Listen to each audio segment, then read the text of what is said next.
examples of this, in preparation for this course, one of the things that I did a lot was I read copies of New York Times, Time Magazine, Newsweek, and U.S. News and World Report for the entire first 100 days of Roosevelt's presidency, just to see what people were saying at the time. And one of the things that they talked about extensively was the degree to which Eleanor Roosevelt was seen as kind of a interesting and eclectic lady, okay, and how she did things.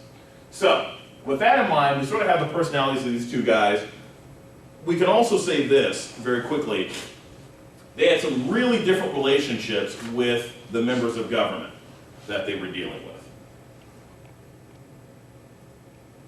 Similar conditions, okay? They both came into office with a poor economy, okay? The economy was not doing well. We were in the Depression when Roosevelt was elected, when he was inaugurated March 4th, 1933.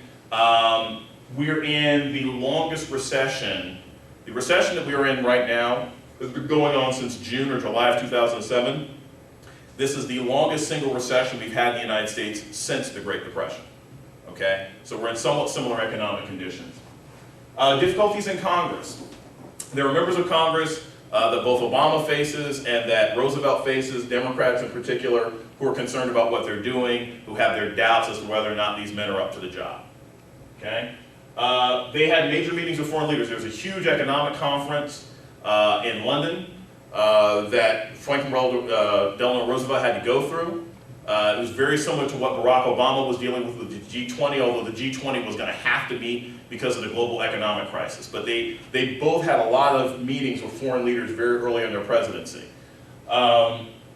Lots of questions from the press, okay? The press was constantly trying to determine if FDR had a plan, okay? What was he going to do about the banks? What was he going to do about what was going on in this country? There were, I believe, 32 out of 48 states had closed all of their banks the night of FDR's inauguration. Okay, the economy had gotten so bad, banks were simply closing because people didn't trust that their money was going to be protected. So they were running into banks and taking all their money out. And the banks were afraid they were going to lose all their money, so they just closed their doors. So you just didn't have banks in the country, okay? They both had an extremely unpopular predecessor. And this is important, because when everybody hates the guy who left before you, it makes some of your job easier. For everybody who loves the guy who was in office before you, it can sometimes help you out too, if you look at what happened with Lyndon Baines Johnson. But if you look at, George Bush was the least popular president in American history for the longest period of time since maybe Hoover. I mean, his approval ratings were in the 30s for almost 2 years straight. As a matter of fact, George Bush was reelected with the lowest pre-election approval rating of any president in American history since we've been recording these sorts of things. Okay, I mean, his Gallup number right before he beat John Kerry in 2004 was 49%. No one had ever been reelected as an incumbent with an approval rating that low. Okay, and literally after he got elected, by late 2005, he was down to the 40s, and he'd been in the 30s all the way up until he left. Herbert Hoover was seen as being the man who ushered in all sorts of excesses in the 1920s, but led us into the Depression. So Hoover was really unpopular, people didn't like him. And then they both had potential problems abroad, okay? This is really interesting because Hitler was elected, okay, right around the time that FDR got into office. FDR did not like Hitler. He didn't like him from the beginning.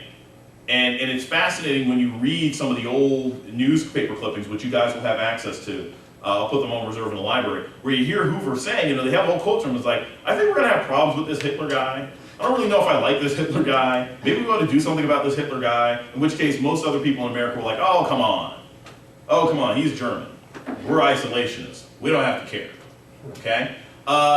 You could say that Obama has problems abroad with Ahmadinejad in Iran, okay? Ahmadinejad, who 1 week says, I want to talk to America, and the next week says, I'm going to wipe Israel off the map, and I'm going to use America to sop up the blood, okay? I mean, he says things like that. The interesting thing, of course, is that Hitler proved to be a lot more dangerous than Ahmadinejad. It's not clear as to whether or not Ahmadinejad is really that much of a foreign threat, because he has an election. I didn't get to go to this in my other class, but there's an election in Iran in June, and it's very likely that Mahmoud Ahmadinejad is not going to get reelected. So we don't even know who Obama is going to be facing as a president of Iran in a couple of months. Okay? It's highly likely that the person will be more conservative. Ahmadinejad, when he was elected, was considered to be a moderate. So we don't know who they're going to end up with next. Okay. Hold on. Did I go too far? Okay, so what conditions?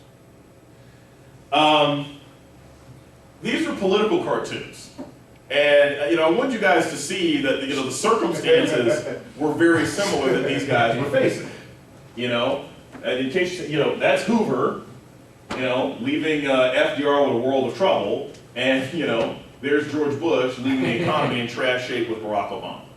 And you can go through a whole lot, you can go through, 120 years of presidential political cartoons, and you won't find circumstances this stark. Where, it's literally being depicted as this guy screwed up and he's walking off, and this new person has to deal with the consequences. Okay? But that is a similarity in what both of these gentlemen were facing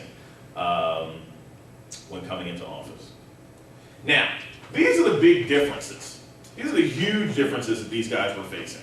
And again, you're going to hear, there's a lot of commercials out there that talk about, FDR, Obama's the new FDR and blah, blah, blah, and what's he going to accomplish in 100 days versus what FDR accomplished? Well, you're pushing it. You're pushing it because circumstances were very different. One, unemployment was at 25% in the United States on March 4th of 1933 when Franklin Delano Roosevelt was inaugurated. 25% of the non-agricultural American population was unemployed. Okay? Right now, our unemployment, the last numbers March, were 8.5%. Now that was an increase. It went from like 8.1 to 8.5, but we're not even close. Okay? 32 of 48 states, like I said, had closed their banks. And so, the banking crisis that Obama is facing versus the banking crisis of banks just not existing anymore, completely different. In fact, a lot of the laws that Obama is dealing with now, which we're going to talk about, have to do with things that were established back during FDR's days. Excuse me. There's the obvious, which is race. And not the race of president, but the fact that the President of the United States is an African American, which does change some people's perceptions of his responsibilities and his qualifications. Like I said, there's some people who, think he's not qualified for that reason. Their backgrounds are different. FDR had been a governor before, okay? Both Obama and John McCain, neither one of them had ever served in any executive position before they ran. So, that's a key difference. Also, their foreign threats, Iran versus Hitler. We weren't in a war when FDR came into office. And to give you an example as to how long ago this was, it's 1933, and that's a number in you all's brains. Maybe you think of your grandparents or whatever. When FDR got into office, okay, the U.S. government was still paying veterans benefits to people who had fought in the Civil War. Okay, that's how long ago that was. They were still paying veterans benefits to people who had fought in the Civil War. So now those people had to be in their 80s by that point, but that was actually a big issue that he was dealing with. And then their expectations are different. People were hoping that FDR was going to do things. People are expecting Barack Obama to do things. Okay? People think Barack Obama is going to be, he's going to walk on water. He changes clothes in a phone booth and comes out, as a superstar. Of course, there's no phone booths anymore because we have cells. All right.